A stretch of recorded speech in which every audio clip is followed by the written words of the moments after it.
What you call that noise? The XTC Podcast. XTCLimelight.com. What do you call that noise? What do you call that noise? Today we are waking up the track dormant in the Black Valley of the vinyl and turning over our 45 RPM singles to discover what's on the B-sides of XTC. Hello and welcome back to What Do You Call That Noise, an XTC podcast. My name is Mark Fisher and if I'm counting correctly, this is episode 40, which feels like some kind of milestone, if not a millstone. We'll be picking our favourite XTC B-sides in just a second, but first, it's our regular feature in which you, the listeners, entertain us with your XTC-inspired songs. Since the start of the year, we've heard wonderful songs from John Bicknell, Warren Butson and Christopher Underwood, who last month brought us the fantastic Holly Go Lightly. Holly go lightly, as good as she needs to be. Ever so slightly to my heart, and very discreetly embedded her hooks in me. This month, it's the turn of Jeff Nicholson, who is here to introduce his splendidly retro Drink and Dance. What do you call that noise? Hey, Mark. This is Jeff from the U.S., and I wanted to share with you a song that I wrote and recorded way back in 1982 when I was obsessed with XTC as I am today. At the time, one of my favorite songs was Helicopter, because it was about a introvert fellow and his extrovert gal. At least that's what I took from the song, and it resonated with me. So I wrote my version, which was called Drink and Dance, about a couple where one person wants to go out on the town and one person wants to stay home and work on his record collection and build his discographies. Here's a section of it.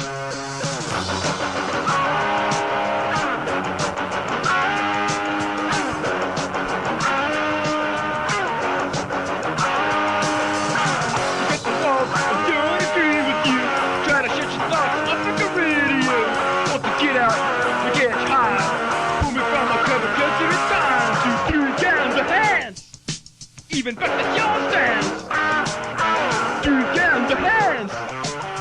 Work over the head pass. That was something. Provided you. When they do. Oh, about the moves to think all our rules are up there on design. But I know.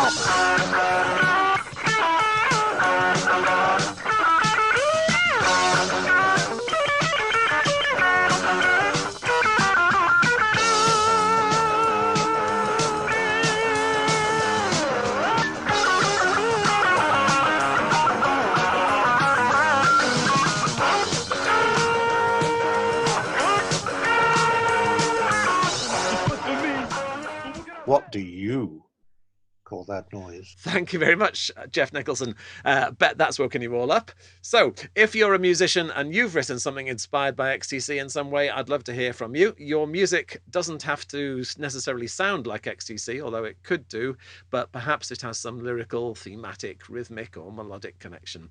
If you've got something that fits the bill, please get in touch with me at mark@xtclimelight.com. This is my monthly shout out to the very wonderful supporters on Patreon, whose donations keep the XTC podcast running. It would be great if you would like to join them. Just go to patreon.com/Mark Fisher and decide whether you'd like to be a pink thing, a humble daisy, or a knight in shining karma. And if it's the latter, I'll read out your name at the end of each episode. And if you have an appetite for even more XTC, remember you can buy your copy of What Do You Call That Noise, an XTC discovery book at xtclimelight.com. What do you call that noise? Okay, so our subject this month is the B-sides of XTC, and with me to discuss them are three human A-sides. Let me introduce them. First, all the way from Australia, we have Mia Rankin. Hello, Mia. Hi, Mark. Lovely to be here. Thank you, and lovely to have you here. Yeah, those of you who have your copy of What Do You Call That Noise, an XTC Discovery book, will remember Mia as the author of a tremendous series of letters between two young XTC fans.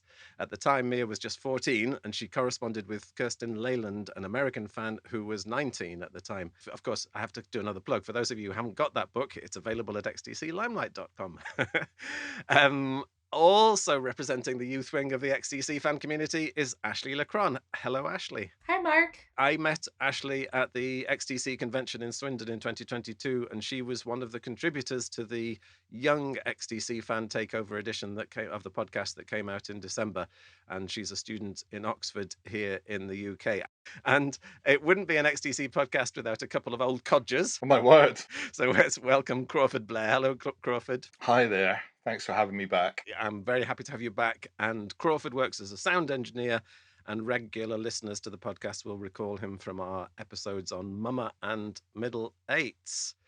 Now, the inspiration for doing this month's episode came from Mia, who a few months ago posted a blog on her Dead Letter Office's Substack page, which I'll put a link to in the podcast information, in which she ranked every one of XTC's B-sides. That sounds like quite an undertaking, Mia. Was it, well, I know actually it was an excuse for not doing a university essay, I think, wasn't it? Yes, I can't remember what I was procrastinating. It was some form of assignment. And I don't know how I got onto the idea of it. Like, I love like ranking things and tier ranking things. I like watching a lot of tier ranking videos and things like that. And my friends know I like just ranking really silly things as well.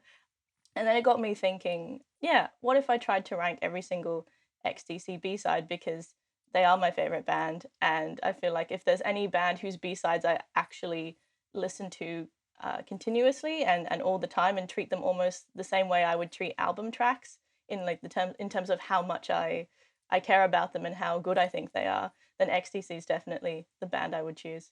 You're making me think now about ranking, because I think Crawford and I have a similar attitude to ranking, which is the opposite to yours, which is I try to avoid it as much as I can. Is that true to say of you, Crawford, that you don't normally rank things? I think I did when I was younger, and when you're a music nerd, which I definitely am and have been since I was very young, there's a kind of need. I think it's especially inherent in men, actually, weirdly, that there's like a need for compartmentalization. It's like a train spotting kind of element to things, where you want to like have your favorite bands and your favorite albums and all this kind of stuff. And it's really good fun to be able to think of what you want to take to Desert Island with you and all that kind of stuff. But as you get older, the amount of music you have in your life kind of just piles up and piles up and piles up. And just thinking about music becomes slightly more complicated. I have all this music that I love, that I've loved since I was very young. So it's always a constant battle between listening to old stuff and trying to find new stuff. I do like reading other people's lists, but I'm not super inclined to do it myself.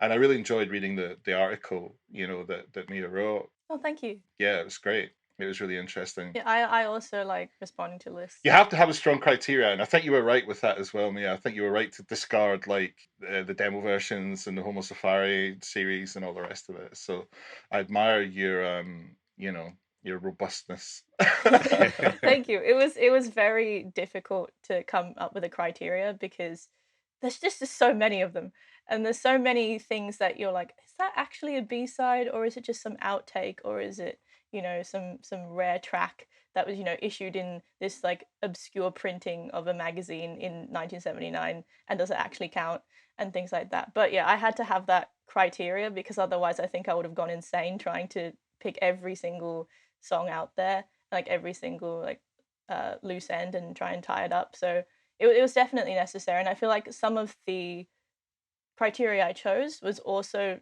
just in terms of writing, like some demos I feel like you could consider a B-side, but because I wanted to rank those separately, and I still want to write a post where I rank the demo separately, I specifically chose not to in this instance. You've come up with 33, and you've chosen not to include the Homo Safari series in the main list. Explain why you didn't include those. I just decided because they are sort of like little meandering instrumentals, and I didn't feel like there was much I could say on all of them. So I did put them at the end for just like a completionist sake, because in my mind I was like, they are B-sides, I have to talk about them, but I don't want to. But I'll just put them at the end just so nobody comes up to me afterwards and is like, well, you didn't mention Mantis on Parole. How dare you? Yeah, I feel like another thing with this list as well, it was very much an exercise on how well can I write about 33 different songs? Because I feel like when you write about music, you start to develop a way of writing about songs and the way they sound, or things like that. But when you're writing about 33 songs, it's very hard to not say the same things over and over again, or say the same phrases or ideas over and over again. So it was like almost a challenge in that sense as well. Well, yes, as a fellow journalist, I'm very impressed with that, because it is, that opportunity to stretch your vocabulary and find new ways of saying things is well, the challenge doesn't disappear. Ashley, just to bring you on into this, are you a list maker?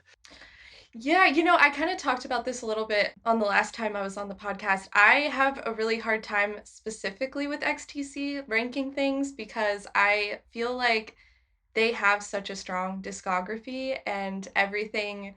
I really enjoy everything. So it really varies, and it will kind of just change with the mood that I'm in or what I want to listen to. So I think compiling this list was probably one of the hardest things that I've ever had to do.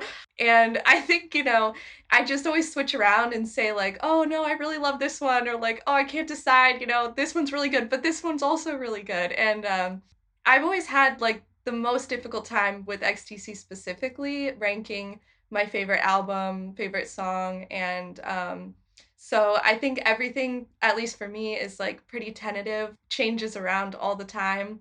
Yeah, I was thinking about how interesting it is that they have such a range with all of their songs, and how it really comes down to, I think, personal preference. I know that there are like some bands out there where the fans tend to agree that on things that are objectively better or worse, but I feel like with XTC, there's nothing that is really objectively better than the other. I think I have friends who prefer like, Skylarking and Non-Such, and I love those albums, but I also really love the white music and Go To and the really punchy, energetic songs that I know some of my friends like aren't big fans of. And I think that it really just comes down to personal preference, and that can be so hard sometimes to compile it in your head and make a list and be like definitive about it. Well, yeah, and not just personal preference, but your personal preference today. I mean, the four of us have come up with lists that we're going to be talking about in a minute, but I kind of have changed my mind in the few days since I drew up my list. I'm thinking, why did I choose that? I could have chosen this. And although I do think the nice thing about this one, and thanks to Mia for coming up with the idea, the nice thing about choosing B-sides is that the fact of them being B-sides already puts them in a category of kind of obscurity. It's not, you're not saying this is your favorite ever song ever released by anybody. What you're saying is, this is a really curious discovery, and have you heard this? And it sort of takes some of the pressure off, I think, of that horrible thing of saying this is my definite best ever song of all time. Yeah, I don't know how people like Tony Fantano and people like that rank music for a living. Like, I don't know how they do it, because to me, I'm like, it's so hard, especially if you are really passionate about a band or about certain music. It's so hard to be definitive. But yeah, like you said, I think it's really tentative, and I think getting to revisit the B-sides was really nice. And there are some that I'm so sad didn't make it on the album. I always think that that's kind of a fun game to play, is like, well, if I could have made the album, like, what would I put on it? What would I not? And yeah, there are some that I just think are really, really strong songs that I would have loved to see make it onto the album. I have a friend who never gives his favorite band, but his like third favorite. So it's sort of, or his favorite song, whatever. If you give your third, it sort of gives you quite a lot of leeway there. It's like going to number 7 rather than going all the way to number 10. I think that's the trick, is to not be definitive about it, is to leave it fluid, and just not get too hung up on it being like some kind of having so much finality behind it. Just say, okay, well, this is where I'm at right now. And I always think that in my head, this, like, I have a bunch of XTC songs that are my absolute favorites, and then after that, there's like all crowds. But I wanted to ask everyone, people talk about certain bands that are B-side bands. They write really good B-sides, they've released really good B-sides over the years, and it's great for the fans because it's like this extra catchment of music that is there. And I'm thinking of, like, traditionally people would talk about bands like the Smiths, Radiohead, Blair, I mean, and maybe to a certain extent bands like Oasis, maybe early on and stuff, who are, gave good value for, like, they didn't just put a live track or some, little kind of strange instrumental or something. So I know XTC have done quite a wide breadth of different kind of B-sides, from very experimental sounding to songs that could, or just didn't make it on an album, that could have made it on an album quite easily. So do you think XTC are a good B-sides band in that classic way that, Smiths and Elvis Costello and all those kind of people are? Yeah, I definitely think they are. I mean, I guess Rag and Bone Buffet is sort of their Louder Than Bombs in a way, even though it probably, or definitely hasn't got nearly as much recognition as Louder Than Bombs. But no, I definitely think they do. And something I quite like about their B-sides, which is definitely something they do with their studio tracks, is that one B-side sounds completely different from another. Like, Pulsing sounds completely different to, Extrovert or something. There is something in there for everyone. And it's one of the reasons I love XTC so much, is because it's very hard to define what genre they are. Like, you could have some sort of umbrella term, but when people ask me, oh yeah, what sort of music is XTC? Because I inevitably tell them that's my favorite band, and I go, well, they're this, but they're also this. But if you listen to this specific song, it actually sounds like that, and it's very hard to nail down. And I think there's a quote, I can't remember by who, that I used at the start of my article, and he was basically saying that XTC have put out like some B-sides that some bands would dream of putting out as just regular tracks because they're so good. And I think that in itself basically sums up my sentiment as to whether or not XTC are a good B-side band, because those B-sides are of such incredible quality with, such enormous diverse range. So yeah, I would definitely say so. Yeah, I agree with you on that. If anyone asks you that question again, just say arty chamber pop. That's what I say when anyone asks me about it. What do they sound like? It's arty chamber pop. But you can say it about most bands. There's so many different genres. Yeah, it doesn't really mean anything. Arty chamber pop, it's funny, it's like... Yeah, it's so funny to hear all of the different, like, weird subgenres that people come up with. But yeah, I think I agree with Mia in that it's hard to kind of put them into a box, but I think that all of their B-sides are really strong. And it was interesting to me to go back and kind of see what B-side correlated with what album, because they're so different sounding, and sometimes the B-side would be so completely different from the A-side. It almost sounded like it was meant for a different album, or it really had a vibe of the previous or the upcoming, like as a precursor to the next album. Because I think with a lot of bands, all the songs kind of sound the same per album, but XTC really has this wide variety of styles that is really nice to hear. Yeah, and one of the disadvantages in this context of coming up with the top 5 is that I'm kind of thinking, yeah, well, okay, I wouldn't put Over Rusty Water as an obvious example in a top 5, but I'm sort of glad it exists, this sort of thing that you suddenly discover in some corner of some, bit of vinyl somewhere, or maybe a better example, The Somnambulist or Ella Guru, whatever. I'm really glad they did it. I don't have to have it as my favorite, but it's good that those things exist. This is where I start ranting again, Mark, about the crazy programmatical things that Virgin did with the CDs back in 1987 when they first put the CDs out. And I don't know I don't know if you know this, me and Ashley, but I've got them right here. This is my CD of Mama. It's really old and scrappy, but right in the middle of the CD, right after Deliver Us from the Elements, somebody saw fit to shoe in all the B-sides.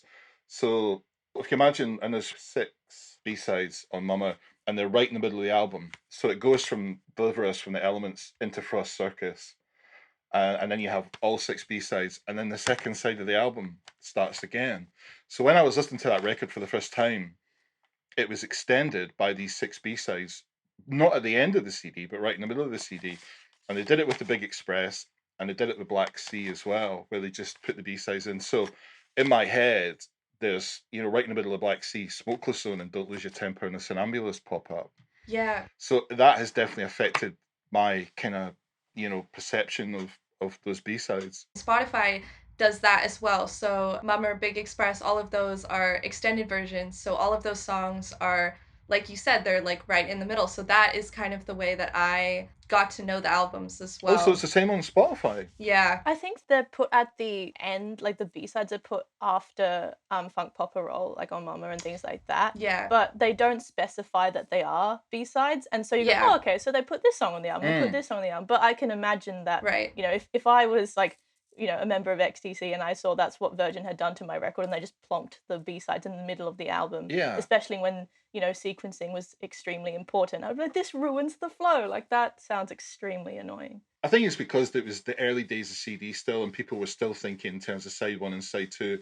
And some absolute crazy stoned freak at Virgin Records must have sat down at a boardroom somewhere and gone, do you know what? I think we should just put them in the middle and not interrupt with, you know, the two sides of the album. It's just like, why did they do that? I'll go to my grave not understanding. In fact, I should make a 20 episode podcast series about tracking down the person who did it and then killing them, probably. Yeah, I think it does make more sense to put them at the end, actually, now that Yeah. you say that. I think they are at the end, but Completely bizarre. yeah, the middle seems very like it just kind of disrupts the whole album, so I think I would be pretty upset Yeah. about that too. But it's funny the way things are packaged for you, because I know there are people. It sounds like, Crawford, you're not one of them, but who get so used to those songs, the way they heard them in the middle of the record, that is the record to them, and they really like them and whatever, and they can't extract it again. It's a little bit like that. I still hear, yeah, it's less so now because I don't listen to the CDs directly, but I still hear. I still expect to hear certain songs following on. Mm-hmm. And the opposite of that is, I suppose, me listening to the B-sides as they were being released contemporaneously, is that in my head I thought, oh, this is a B-side, therefore it must be in some way inferior. And when you found yourself really liking it, you thought, oh, it's almost like, oh, am I allowed to like this? And it's, you know, because you don't know what processors ended up, you know, they were so prolific, they were just writing too many songs to fit on, or it didn't fit in with the mood, or that somebody took objection to it or whatever. And so there are many of the songs that we'll be talking about today, and I'm sure we'll make the point that this could have gone on the album. And in fact, Crawford, you said to me that maybe we should have a round of questions about the songs that should have ended up on an album and or the songs that shouldn't have ended up on an album, and whether some of these should have replaced others. And then we can get in a fist fight about English Settlement later. It should be a triple album, actually. I think though, Mark, you had like an extra level of remove though at the time if you were buying the singles, because you actually had the physical effort of getting up out of your chair, crossing the room, and flipping over That's right. the single and listen to the B-side. So it frames the B-side. I just bought Rag and Bone Buffet or Beeswax, and suddenly I had it all to hand. But you saw them all coming. I didn't start buying XTC CD singles contemporaneously until maybe like Oranges and Lemons or none such. So I didn't really have that thing, and I didn't buy vinyl either. So I was still too young to buy their singles. Yeah, maybe I should make that point again, because that act of going to the shop, buying a single, I suppose I would buy everything by XTC, but you would, if I bought a record by another band, it would be because of the A-side. You wouldn't know what the B-side was, and so the B-side was this curious thing on the other side. Oh, they also do this, and it would maybe make you more intrigued by the band. And with XTC in particular, the B-sides opened up so many other possibilities. This was the sort of band that might do an instrumental. This was the sort of band that might just do this sort of experimental thing in addition to the canonical stuff that you might have come across on an album, and that made them even more intriguing as a band, because there was all this other stuff there, and suggesting other directions and giving you a hint of a broader life. And then in addition to that, in the way that they were presented and packaged, again, because they were so prolific, you would get these double gatefold sleeve singles where you would get 3, 4, 5 songs that came with them on a second. What was it? Is it Towers of London? I'm trying to remember which ones did that. Where you There was would some get double packs, yeah. Love and Fanboys Wages, and it was all part of the. You were very well treated, weren't you? Because everything looked beautiful. It was beautifully packaged and presented, and those early singles and designed, and there was just this proliferation of music, whether it was a live track or whatever it might be. So I'm fascinated to know your perception of what a B-side even means. Like I said about Spotify and the extended versions of the albums being on there, I got to know the albums through listening to the B-sides being in the album and being the extended version. But I love to collect vinyls, so I have, I think, every single studio album of XTC now, and I love to get the the older releases. Most of mine are the re-released Ape House ones, but I have some that are the singles and the 7-inch ones. So I think when you get a physical copy of it, and like you said, you have to get up and you have to flip it over, and it kind of does give this new perception to B-sides that you don't normally get from the way that music is streamed now. You kind of see those pairings of songs that you wouldn't normally think about when you're just streaming music. And I think it is kind of a shame that does get lost, because there is a certain kind of novelty to it. Yeah, and like you said with Rag and Bone, I'm really glad that exists, because I think that it does shed light to a lot of these B-sides. I do feel like I have sort of explained B-sides to a lot of people who are my age or a similar age. So they're like, oh, what is a B-side? I'm like, I'm so glad you asked, because, well, back in the day. And then I sort of sound like my dad for a bit, where I explain how, people would stick B-sides on the other side of, 7-inch, 12-inch singles or whatever. So yeah, in my mind, if there was like a textbook definition of a B-side, in my mind, it is just what they put on the other side of a single. I also absolutely agree with Ashley in terms of like vinyl collecting. I also collect as many XTC records as I can get my grubby little hands on, especially the singles, because I also think I own almost every XTC like LP.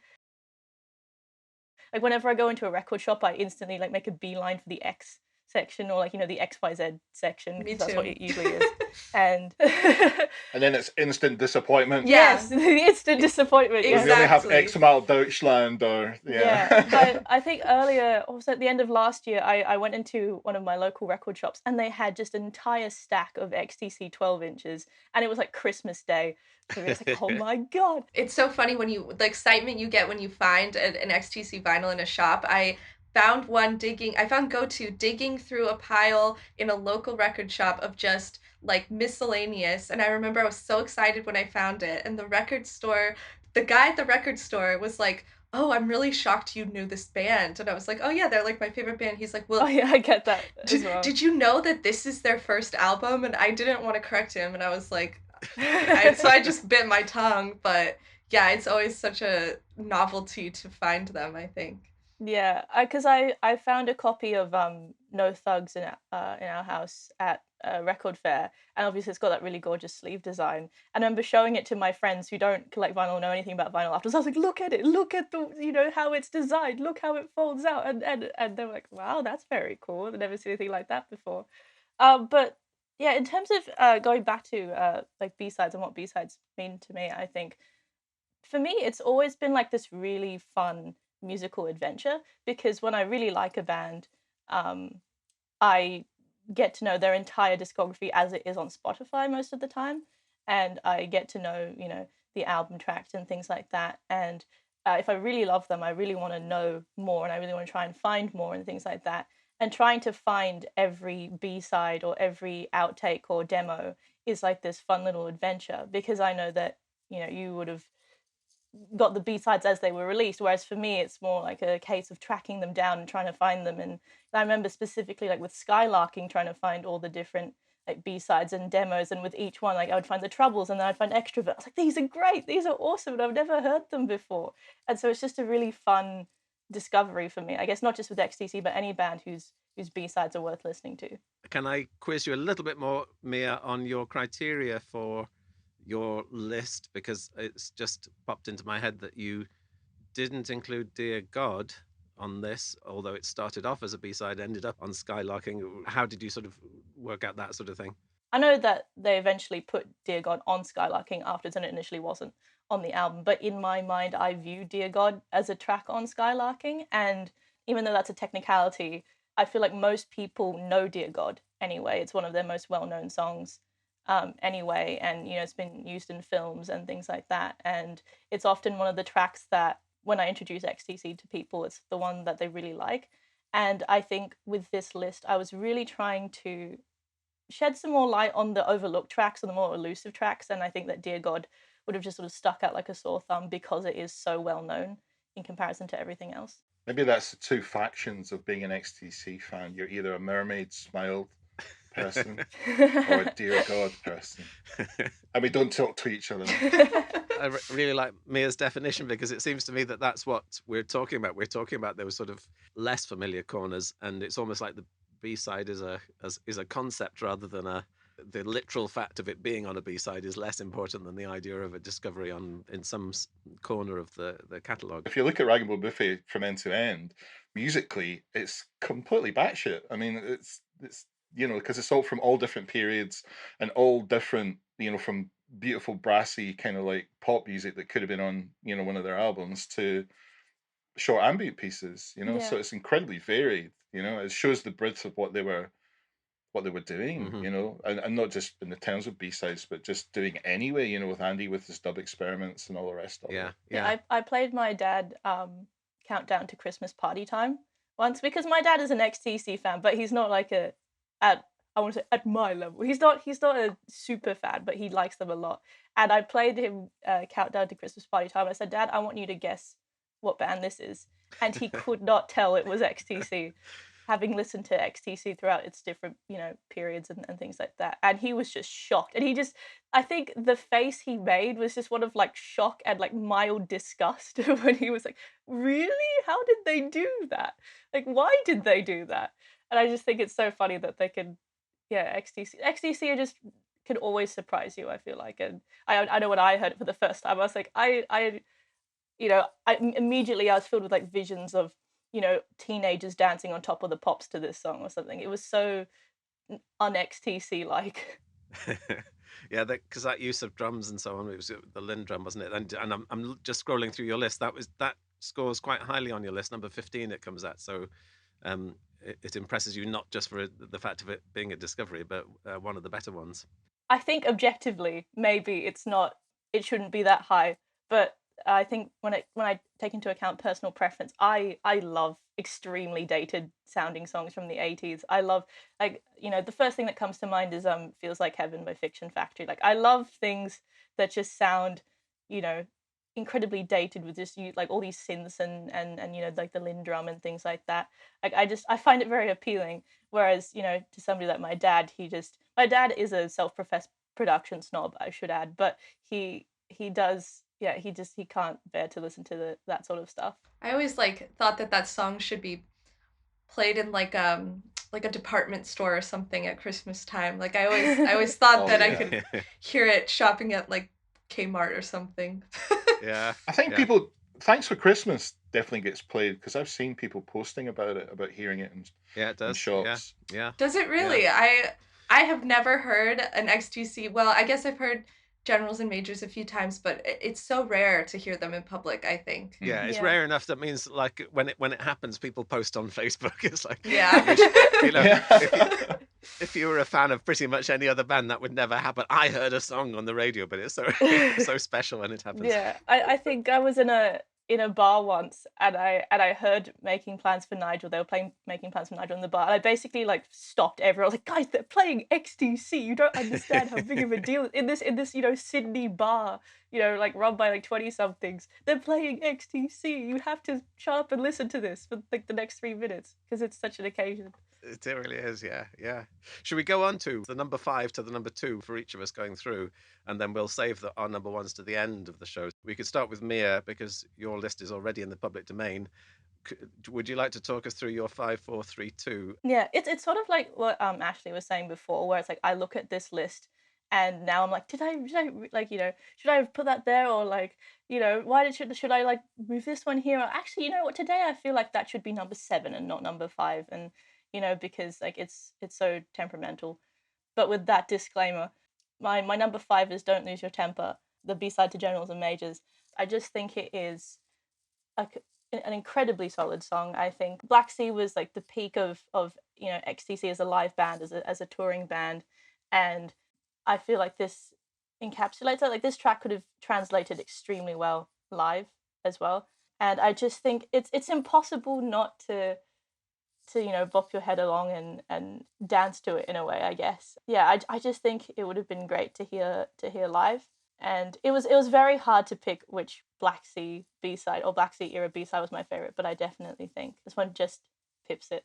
I agree with you. I thought that listening to Black Sea on Spotify in that format, I always thought of it as a Black Sea track, and Don't Lose Your Temper is definitely one of my favorites when I think of the album. I think it's just it always gets stuck in my head, and I always end up just kind of singing it the rest of the day. Yeah, I think it's a really great track. Yeah, I think it's extremely singable. It's one of those typically clever Andy Partridge. Would you call it a pun? I don't know, but the idea of normally you would saying I lost my temper as a bad thing, but here he's saying you don't lose your temper. It's a really good thing to have a temper. I don't know if you've heard, but there's a really good cover of it that was on the Garden of Earthly Delights compilation that, in fact, with the very first podcast in this series, we started off talking about that, and it's by Derek Anderson, and it sounds like it turns it into sort of like a soul or Stax type of song driven by horns and a very direct four to the floor drum beat behind it, and it just sort of gives it a punch that backs up exactly what Mia's saying, that if this had been done as a live song, you can really imagine it taking off. Yeah, I haven't heard that cover, but what I was going to say as well was I think that it's just very singable. I feel like there's times where, like, if I'm like by myself, I'm just going little girl, like I'm just getting into the groove. I think one of the things both my dad and I like doing is trying to nail Andy's sort of Wiltshire burr, and that song is a good time as any to do it. But yeah, that's my 5th track. Number 4 is Happy Families, which has been like technically a single when it was on the She's Having a Baby soundtrack, but it's also the B-side to King for a Day. I actually heard this song quite late into my XTC fandom, I guess. And again, it's sort of like what I was saying earlier about how discovering B-sides is a sort of journey. When I heard Happy Families for the first time, I was immediately annoyed I hadn't heard it earlier, because I just thought, this is fantastic. Like, this, more people need to hear this, and more XTC fans need to hear this. Because what I really like about it, and I think what is really its star element of the song, is those lyrics. I think they're just extremely clever, and Andy Partridge is my favorite songwriter of all time, and one of the reasons is because he's so clever with his words, and the way he's making jokes about, like all these plays on words, like, the master race or miscarriage. And yeah, I just find it extremely entertaining to listen to, and just go, as somebody who writes a lot as well, like, how did he do that? How did he think of that? And I think as well, not just with this song, but with a lot of the more politically charged XTC songs, I find that he often writes lyrics in a way that's less, I guess, I'm standing on my soapbox and here's what's happening, and rather going, here is another way of phrasing the same issue, but without, losing that really creative approach that he has to songwriting. Yeah, that idea of him taking a metaphor which many songwriters would just use in a single line or whatever, he'll just extend it across the whole song, which is really impressive. And I made the same note as you did about miscarriage, but it'll, like, that's, I suppose, a concept within a joke within a joke or something.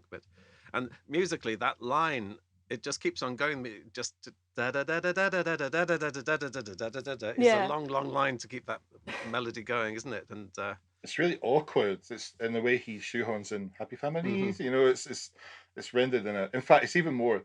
Have you heard the version that he produced for a Japanese artist called Saeko Suzuki? Yes, I have. Yeah, which came out first, I think. Did it? Oh, right. Oh, I didn't know that. I'm pretty sure I knew that version before I heard XTC's version. Listen to a Japanese lady singing it is kind of interesting, because it's, the phrasing's all different, with obviously English being, her second language, and it's even more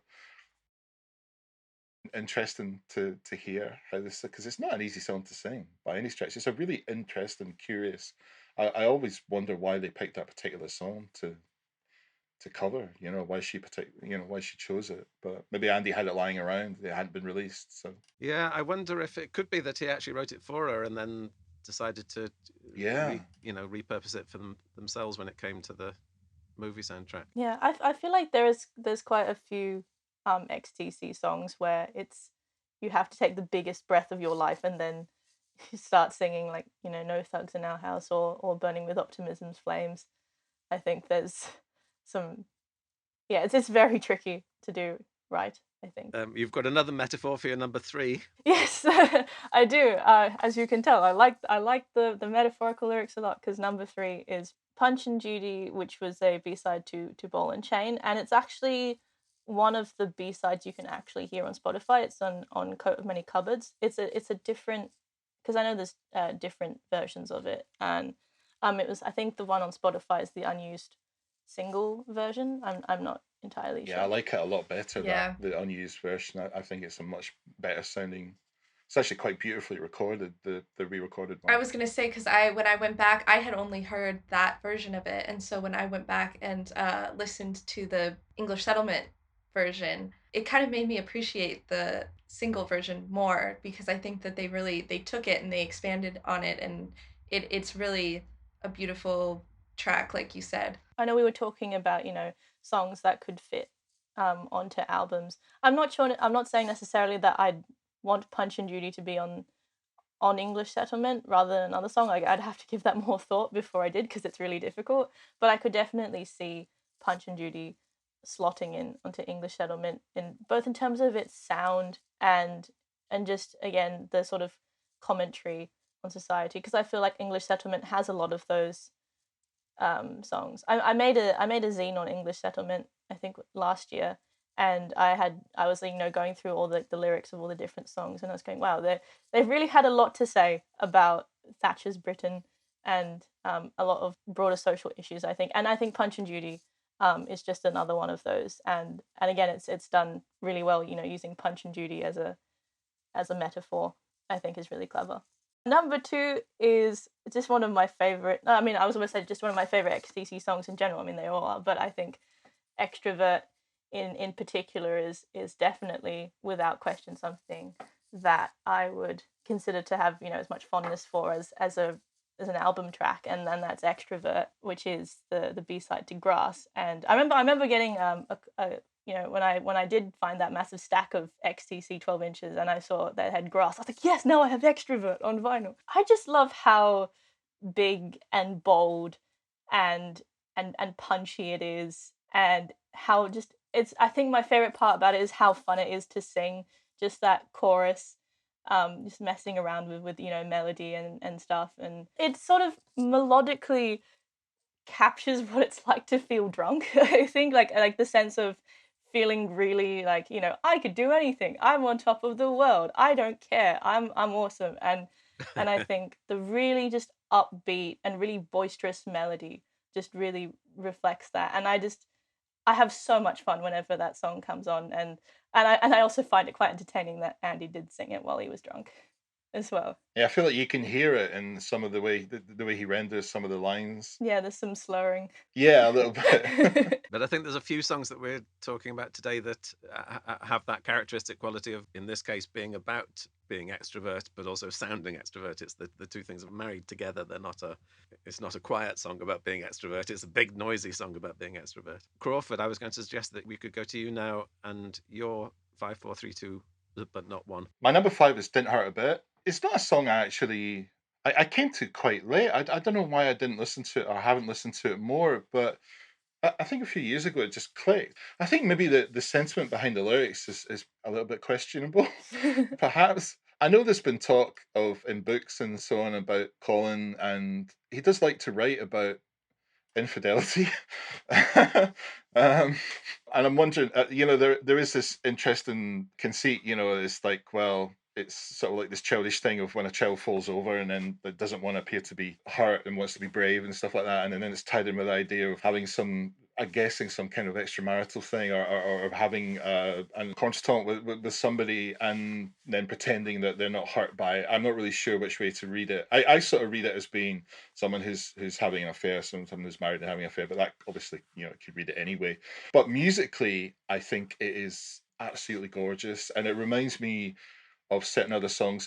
I feel like Colin, he should have made 2 solo records in his time. In my fantasy timeline, my little happy unicorn land XTC timeline, in 1980, he made a really weird album that sounded like I Need Protection. And then in about maybe 1987, he made another album that sounded like Didn't Hurt a Bit and One of the Millions and, Find a Fox, a beautiful kind of like folk rock record, and yeah, and that's I love Didn't Hurt a Bit. I think it's just gorgeous. It's kind of nostalgic, and there's a sort of easy nostalgia about a lot of Collins songs that kind of crept in, I think, in the sort of early to mid '80s, and it's one of those ones. Now that you've mentioned this fantasy Colin album, now that you've spoken it into existence, I now really want it as well, because especially that that late 80s. It's great. I'd play it to you if I could, but I can't. I'm sorry.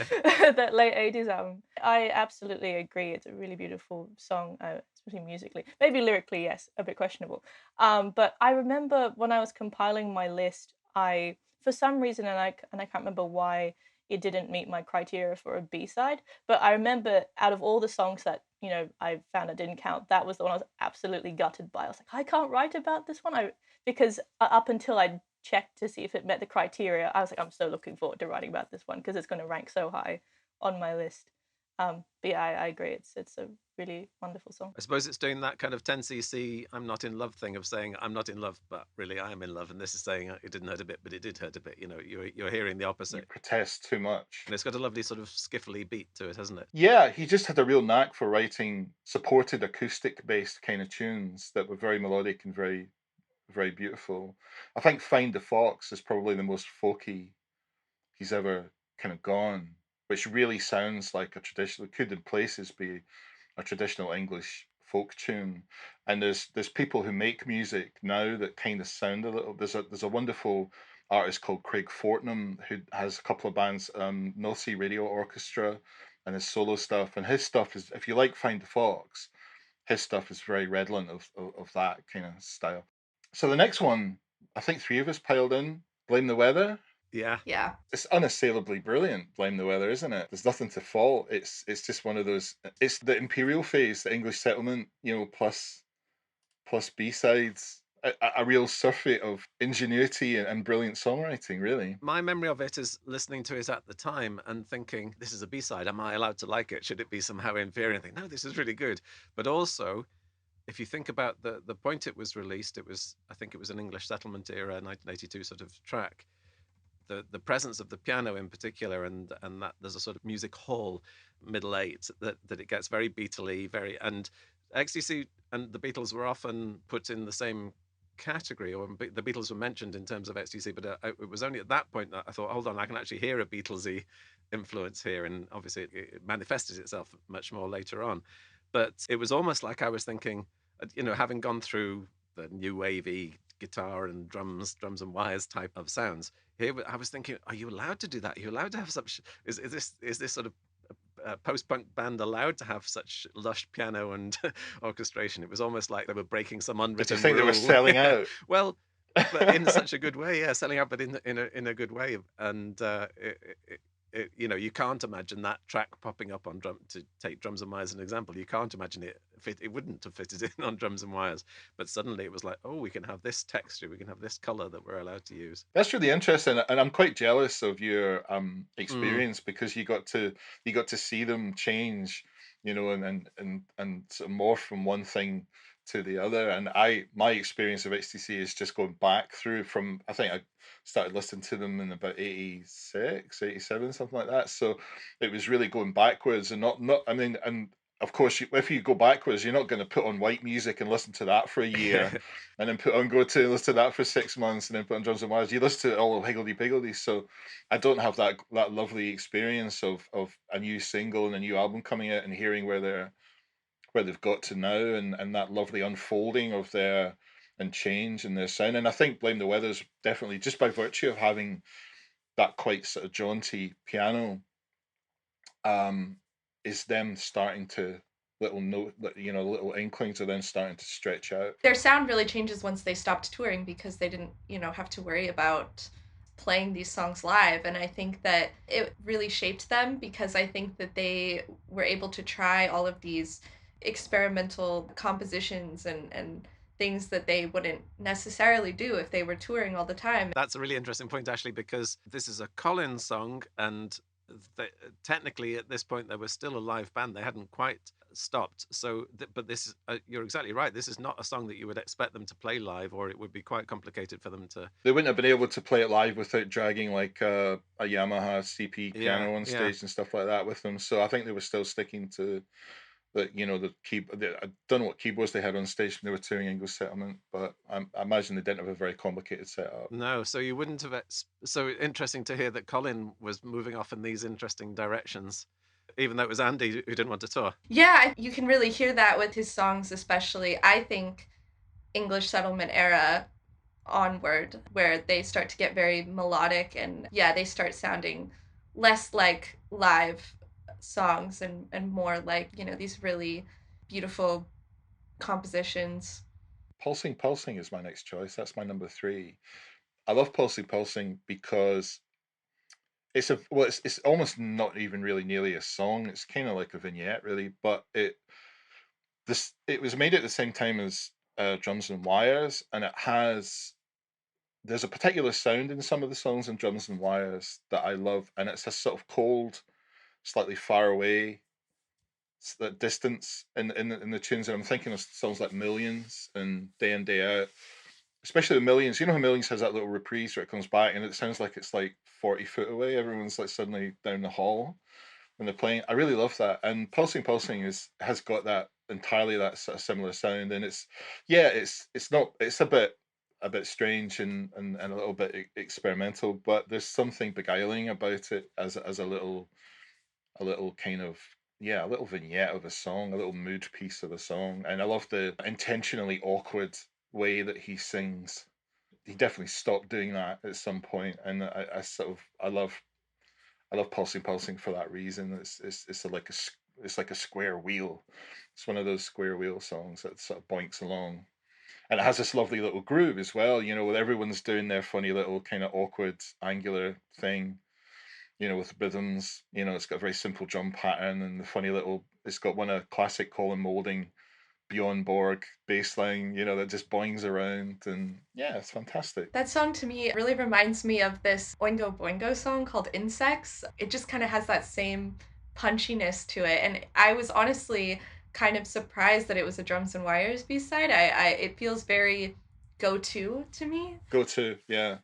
I think you could definitely draw a line between the go-to Drums and Wires era XTC and bands like, I don't know much Oingo Boingo, but bands like early, like Split Enz and Devo, Cardiacs, there's that angular kind of thing that they did for a while, but then moved on. Pretty soon they were on to new pastures. And it feels like a transitional song in the sense that if you look at the lyrics, there's hardly any of them. I was quite surprised. I just looked back and like, oh, what else was he going to say? But if you look at the words in particular, it's Andy being creative and ambitious and quite poetic, and so it was like a premonition of stuff that he's about to expand into. I think there's an onomatopoeic kind of element. Yeah, I feel like he maybe the music came first, and he thought, what does this sound like? Does this like kind of heart beating or things actually things pulsing? So I know, and he's keyed off that and just written a song about just blood coursing through a body, I guess, and metaphorically.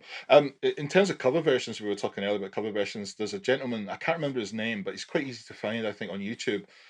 He's incredibly talented, and he does these amazing cover versions of XTC songs in German. Eric Selheim, his name is. He's incredible, and Pulsing Pulsing is just even more jerky and new wave and bizarre in German. It's absolutely fantastic. So we'll have to re-listen to that. Yeah. I've also made a note that it became Shore Leave Ornithology, another 1950, on Take Away the Lure of Salvage, and you can is one. But the great thing about that album is that you can then hear how these songs are deconstructed, but also you can hear the elements of it as well, all mixed in there, and you think, oh, that is a really good. The guitar parts are really interesting. Okay, so what's my number 2? The World is Full of Angry Young Men. Is my number 2. Did anyone else choose that? This one was an honorable mention for me. I had that in my back drive.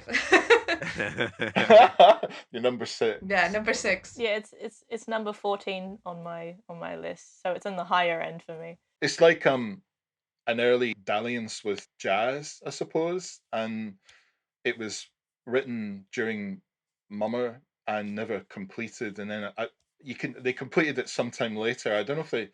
Let me check. Did they complete it around about Oranges and Lemons? Maybe around about Oranges and Lemons, and you can hear that in the. I think the backing vocals sound quite Oranges and Lemonsy. I do like when they get a little bit jazzy, and they do it in a way that is not like jazz, like jazz, and it's sort of more like that sort of 60s film soundtrack jazz with like a girl with a kind of twiggy haircut running around London, and they're like hanging off of like lampposts and stuff and dancing around Trafalgar Square. It's more that kind of swinging London kind of jazz, and it's got that sort of 6/8 sort of swinging feel. Colin's vocals are incredible. The guitar is gorgeous. It's just one of those songs that Yeah, I agree. my only criticism, I was listening to it the other day, critically, I was thinking that maybe the drumming's a little bit timid, that Pete Phipp's drumming's it could have been a little bit, I think maybe it could have been a little bit more, like the drumming on The Man Who Sailed Around His Soul, with Prairie Prince, and it's very open and kind of loose and lovely. It would have been great to hear, whereas Pete's is quite, and I don't know if that's just because of the circumstances in which they recorded it in a rush, or it was maybe a demo or something like that, but they started it during Mummer, and apparently they didn't have time to complete it, so I don't know at what stage they got to before they picked it back up to put it as a B-side, or even why they picked it up to put it as a B-side, so much later. It's interesting to me because it's such a good precursor to One of the Millions and Cynical Days. And so that's why I think that it's very interesting that it was conceived in the Mummer era. And like you said, I mean, I think Colin is an amazing vocalist, and I think that this song really showcases that. That brings us nicely, I think, to Ashley's choice. I debated a lot with this list, and I really, last night was kind of where I got definitive, and I had to come up with something. But yeah, a lot of these songs, we've already talked about them. Extrovert was my number 5. It almost seems like it's funk influenced. I really love the horn accompaniment. I think that was something that Todd Rundgren added later, if I'm correct. I always love songs with horn accompaniments in them. It's something that could have been on Big Express or even Oranges and Lemons. I think it's just a really strong song, and I love the story behind it of Andy singing it drunk. I think it adds to it for sure. At number 4, I put She's So Square. This was another one that White Music has a very extended version on Spotify, and I personally really love White Music. I think that it's so much fun to listen to. I used to drive around and play this at like full blast in my car, and I think She's So Square is such a staple song for that. To me, it really embodies the album. It's just super punchy, and it's one of those songs that you just can sing and have fun and play really loud. And yeah, I feel like you could see it on Top of the Pops or something like that. It feels very, it's like a take on the 60s, and I love things like that. And also I love the guitar solo in it. It's one of my favorites of their early stuff. So that song definitely stood out to me. Yeah, guitar solo is great. It's a great song. I was very glad to see that you were including this one, partly because it's one of the earlier tracks, and it's easy to overlook those early B-sides. And actually, talking as we were just then about catching up with music that's already released, I got into XTC in 1979, so it took a year or two before I heard it, and it did feel like a discovery, because I think there's something about the 3D EP that I don't know whether Barry is less prominent, but it feels to me sort of cleaner and fresher than a lot of the stuff that comes on White Music and Go To. And this is an example of that. It's quite stripped back relative to some of the more, I mean, I love Barry Andrews, but it's less kind of over the top and mad and syncopated than those things. And so that sort of pop sensibility really comes through on the 3D EP that takes a couple of albums to catch up with again, I think. So yeah. I guess maybe it was written before he joined, or it had been around for a while. Maybe, yeah. It's definitely, I think, out of all like the really early, I guess, Barry Andrews era XTC tracks, it's definitely the highest ranked on my list. I think it's like number 12. Like it's really far up for like the early XTC stuff, and I think that is a testament to how strong of a song it is. I think just melodically, and as you say, like that guitar solo is incredible. The next one, we might have a dispute here because Mia might not approve of Ashley's next choice, but do you want to share it with us? Yeah, I was, there's this gray area, I think, of what is considered a B-side, and I know that we were kind of talking about that.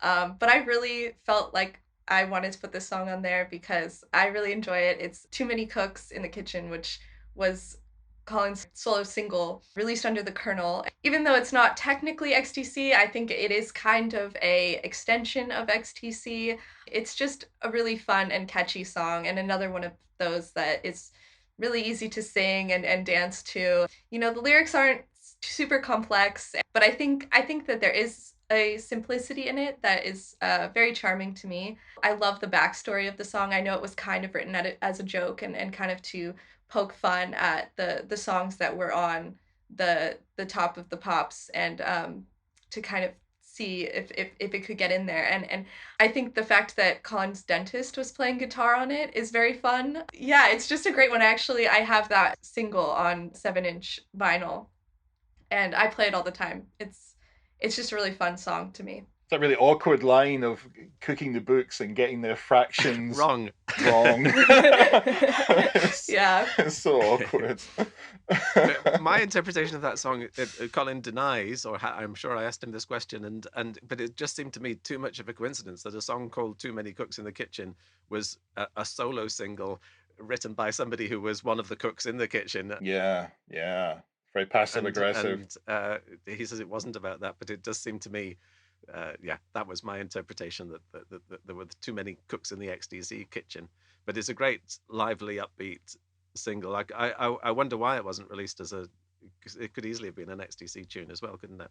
Yeah, I think it definitely could have. He sings it like he's not really taking it terribly seriously either. In places, he's almost putting on a voice. He's always putting on a slightly comedic kind of voice. Yeah. That to me adds to, I think, just the charm of the song. I think that the fact that it isn't too serious of a song, and sometimes you can't take yourself too seriously, and I think that that's probably why I enjoy it so much. I don't know. Again, as I was saying before, I approve of the idea of Too Many Cooks being part of this discussion, because although it wasn't a B-side, and in Mia's list she only included I Need Protection, but it's part of, if you like the Marvel universe, the XTC universe is part of this sort of thing. Oh, isn't it curious that this band could release something like Take Away the Law of Salvage, and they could release or somebody connected to them could release this weird solo single or fun solo single.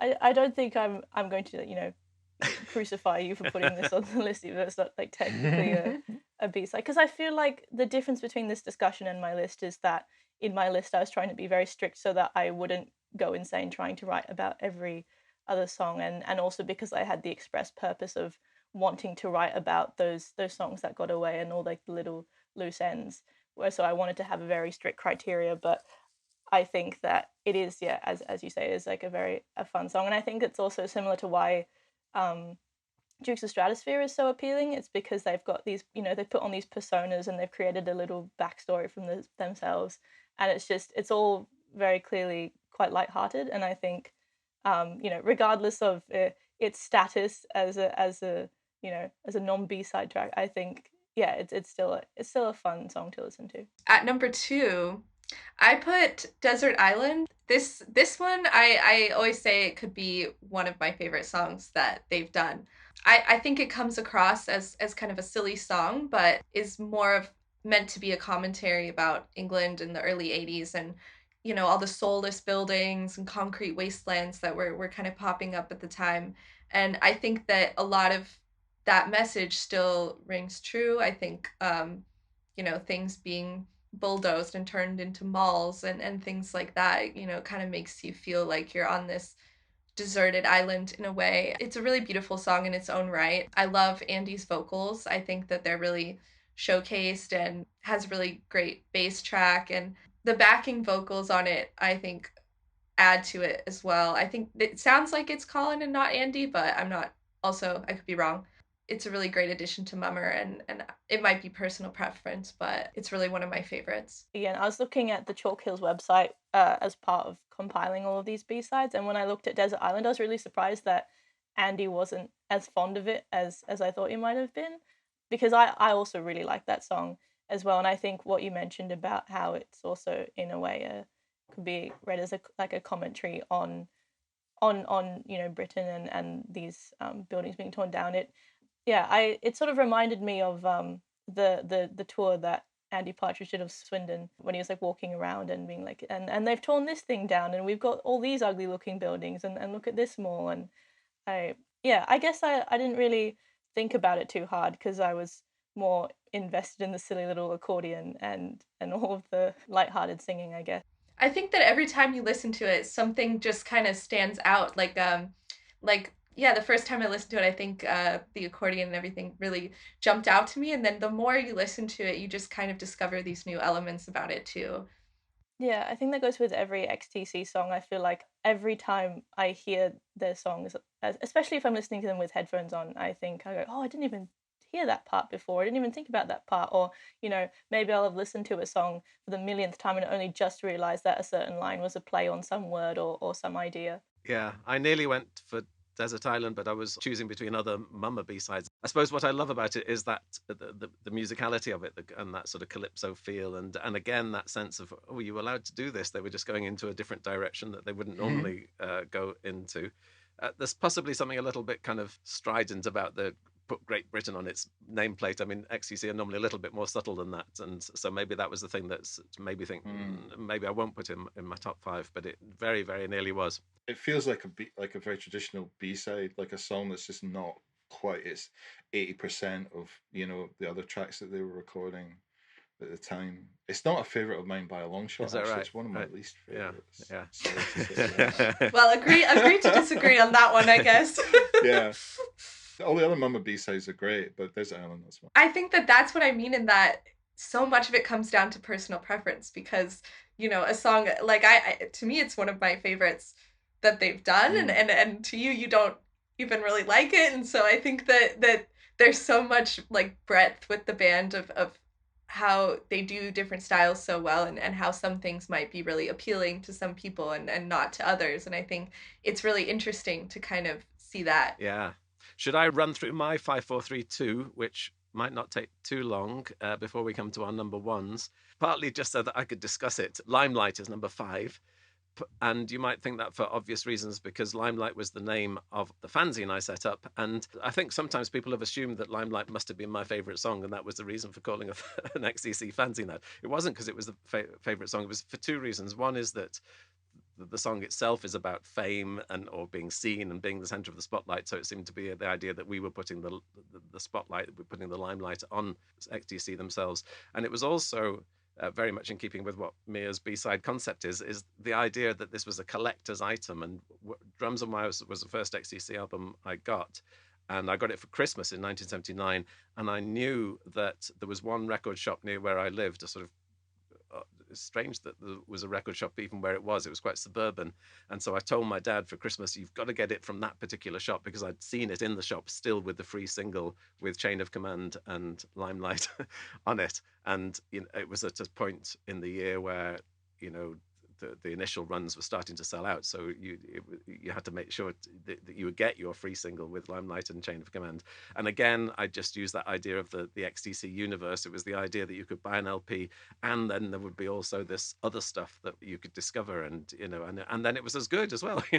Limelight is, and in terms of the music of it, it's got that brilliant combination of a pop sensibility with sort of quite fun backing vocals. It's a very sort of poppy, accessible Colin Moulding tune, and it's got that sort of new wave edginess and just musically interesting. There's an opening chord that sounds like it could be from Hard Day's Night, but a bit kind of weirdy, and the band just sounds so tight. And even like if you then play naturally you play all the way to the end, and then the outro is different from the beginning, and so there's so many musical ideas that they were filling. And this was a song that was basically given away for free as an incentive to buy the album. So, and then naturally Limelight, it's still the name of my website, and so it has been around for quite a long time for me. So that was the reason for putting it in there, and just wanting to say that. I would definitely have it in my top 10. Yeah, it's a great tune, and I love the structure of it rhythmically, the way it's sort of extended, and there's lots of gaps. You have that skanking guitar, and then you just have the bass line just playing very simply, ding ding ding. And it's a very typical of XTC at that point, but it is still a slightly unusual structure. But it's lovely and open as well, because it leaves lots of room for the vocal. Yeah, I think to me it's really a staple of like that kind of new wave post-punk era, if you want to call it that. I always think of it as like a classic song of that time. When I first got into XTC, I was kind of having a hard time telling which songs were Colin and which songs were Andy, and I think this was one of the ones where it was a little bit harder to tell, because I think Colin was starting to find his own as a songwriter. I know in the early albums he was really trying to emulate Andy, and I think that this was one of the ones that sounded very Andy to me. Now that I'm so familiar with the discography, it's very easy for me to tell, what is Colin and what is Andy and what is not. But yeah, I really love that song. I was thinking about it as one of my honorable mentions as well.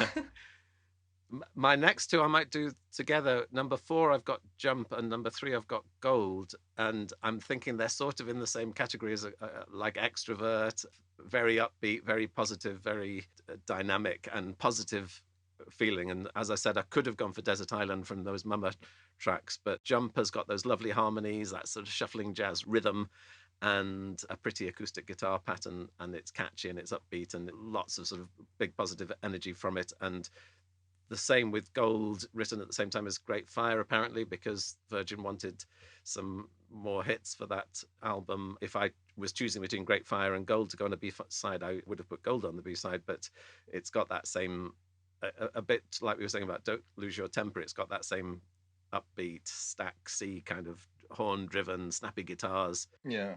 It's always reminding me a little bit of Teardrop Explodes because of the horns. Yeah.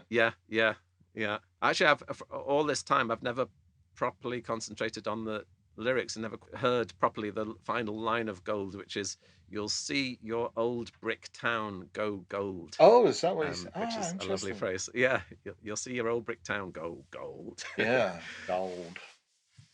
I think Jump, the lyrics of Jump are lovely as well. The sentiment of just, I don't know if he's giving advice if he's talking to everyone or he's talking to himself, but he's trying I to... suspect it might be to himself. Yeah. I like songs where he's giving himself advice, or he's dishing out advice.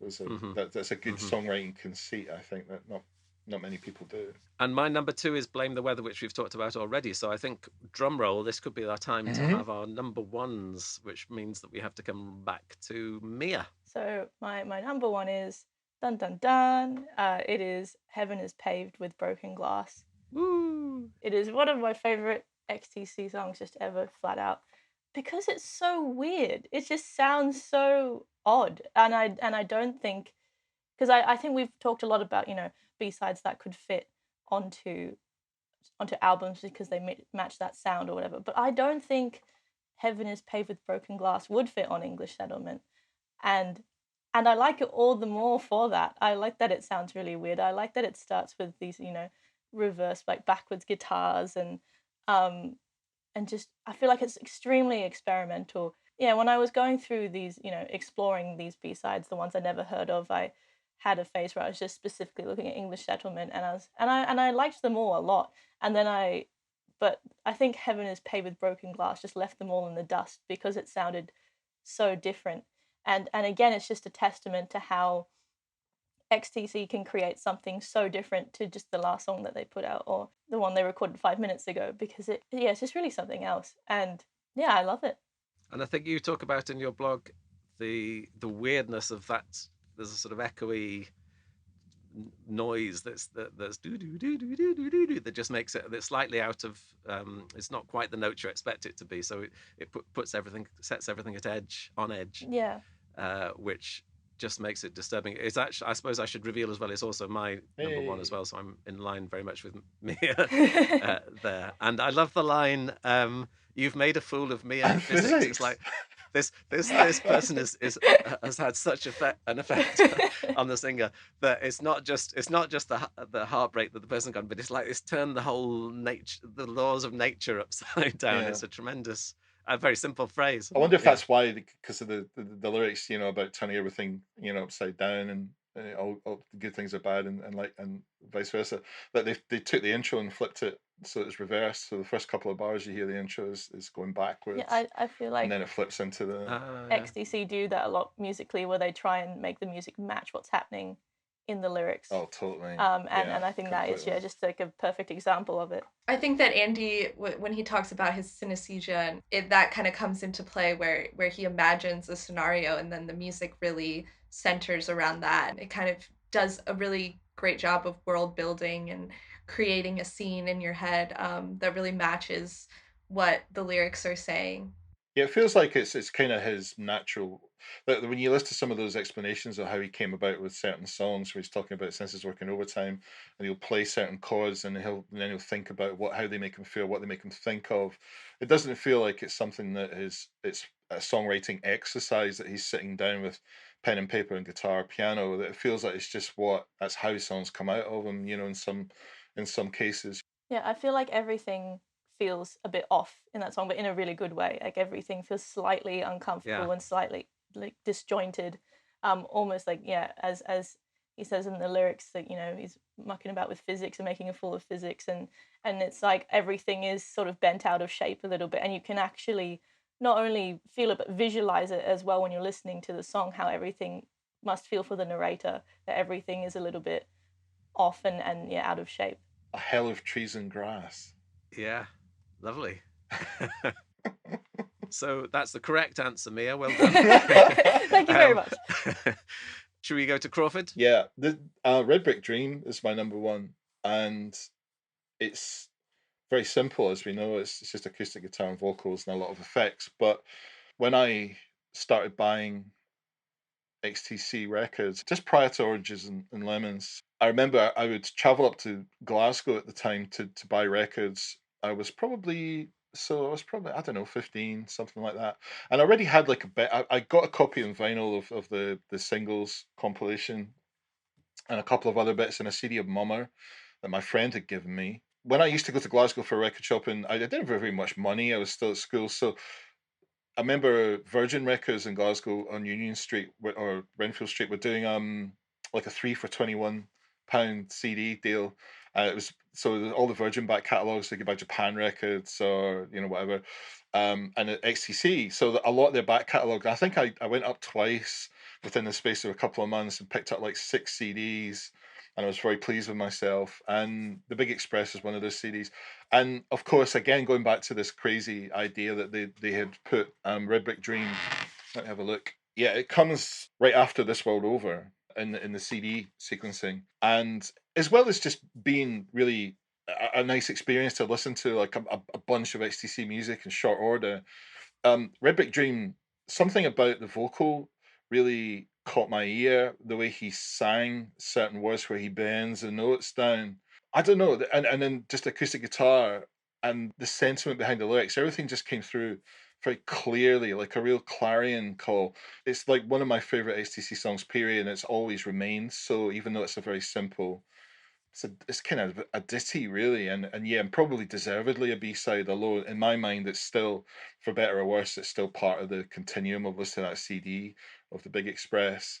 I just think it's a beautiful love letter to his hometown, and which is a whole section of their back catalogue is about that, that kind of town living. And it fits in there very, very nicely, I think. I was thinking about a few of these songs that what we're listening to, if you strip away all the arrangements and the band and whatever, are two classic songwriters in that kind of Tin Pan Alley mode. They're writing really well constructed songs, and a Red Brick Dream, because it doesn't have it has very few bells and whistles, if you like it, and you just get a sort of access. It feels like a sort of direct access to Andy and what he's thinking about, and the town that he comes from, and it would have been interesting to hear a sort of fuller version of it, but there's something really pure and beautiful. And I agree, B-sidey about Red Brick Dream, but it feels like a real proper discovery in the sense that we're talking about. When it's in the context of the CD, it's like a palate cleansing moment,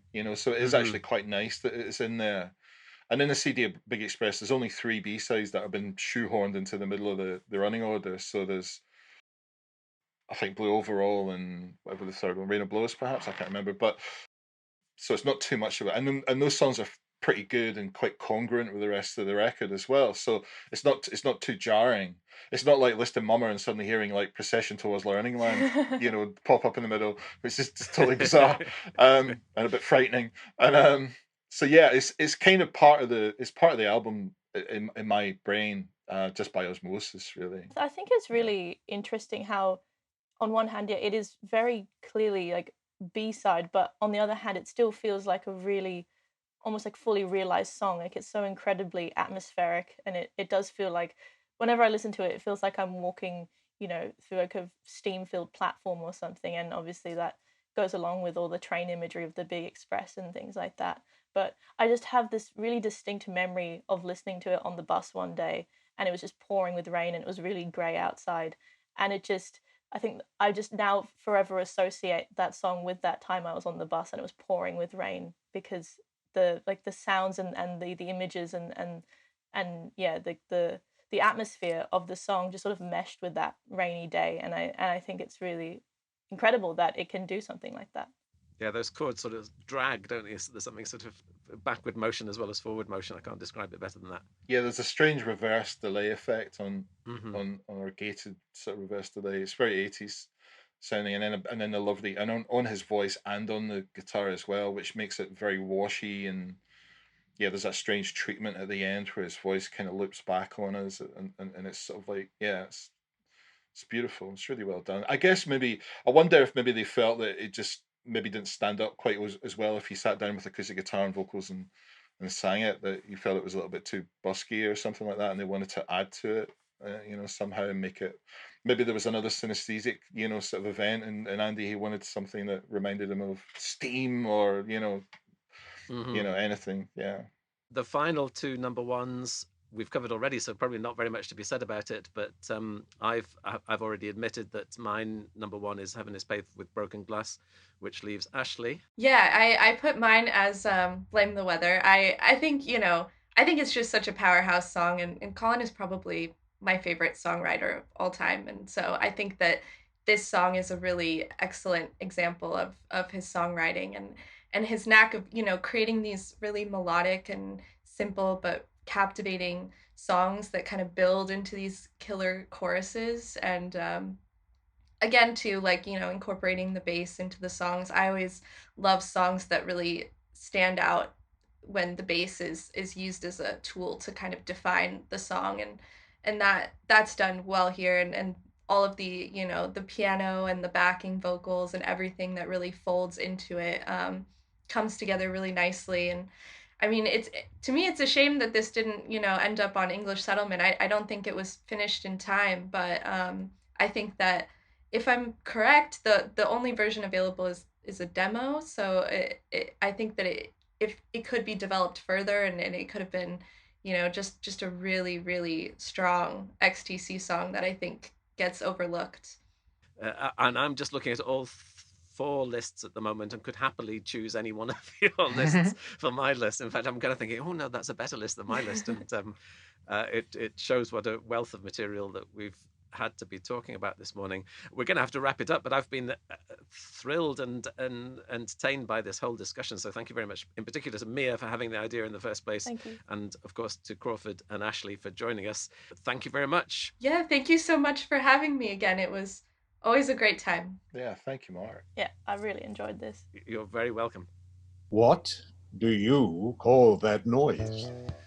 Thanks again to Mia, Ashley and Crawford for a fascinating discussion. And thank you once again to all the wonderful podcast supporters on Patreon, who you can join yourself at patreon.com/Mark Fisher. Thanks in particular to the following Knights in Shining Karma: Terry Arnott, John Bicknell, Kevin Burt, Lorenzo Chachi, Cale Corbett, Liam Duggan, Jamie Dunn, Jeff Farris, Leslie Gooch, Robert Graham, Stephen Hope, Alan Hughes, Marek Kraus, Jesper Kumberg, Robert Lawlaw, Dennis LeCourrier, Liz Lynch, Murray Meikle, Yusuf Murrah, Karen Neal, Jeff Nicholson, Amy Parkinson, Mark Reed, James Reimer, Simon Slato, Michael Sutcliffe, Mark Thomas, Nigel Waller and Martin Whitley. Great to know that you've liked what you've heard. I'll be back again next month. See you then.